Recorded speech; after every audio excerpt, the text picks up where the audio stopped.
রাজওয়ান, একটা কথা বলতে চাই, হ্যাঁ? শেষে কি লিখেছেন সেটা আমি ঠিক বুঝতে পারলাম না, বুঝতেও চাই না। আর একটা কথা এই মুহূর্তে যদি আপনি থাকেন তাহলে শুনে নিন। আ বুড়ি হয়েছি আমার পয়সায় খেয়ে আমি, আপনার খেয়ে নয়। ঠিক আছে? আর মানুষ যেদিন জন্মগ্রহণ করে তার ঠিক ১ দিন পরে তার বয়স কিন্তু ২ দিন হয়ে যায়। তাই কোনো মানুষ যেদিন জন্মগ্রহণ করে, সেই জায়গায় কখনোই কেউ দাঁড়িয়ে থাকে না। তাই মানুষের জীবনে একটা, একটা করে দিন যায়, মানুষ একটা, একটা করে দিন বড় হয়।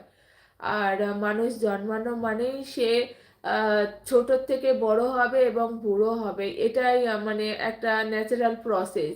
তো আপনি হয়তো সেই ন্যাচারাল প্রসেসটাকে মানেন না। আপনি হয়তো আ উম অমরত্ব দান করেছেন। আপনি হয়তো কি বলে যে আ দেবতারা যে অমৃত আ সমুদ্র মন্থন করে পেয়েছিল, আপনি হয়তো সেটা খেয়েছেন। তো আপনার একই জায়গাতে দাঁড়িয়ে আছে, তাই না? তো আপনি হয়তো কোনোদিন বুড়ো হবেন না। তো খুব ভীষণ ভালো কথা। কিন্তু সেই জায়গা থেকে একটা কথা ভেবে দেখবেন যে আপনি যদি বুড়ো না হন, আপনার যে বেবি হবে না?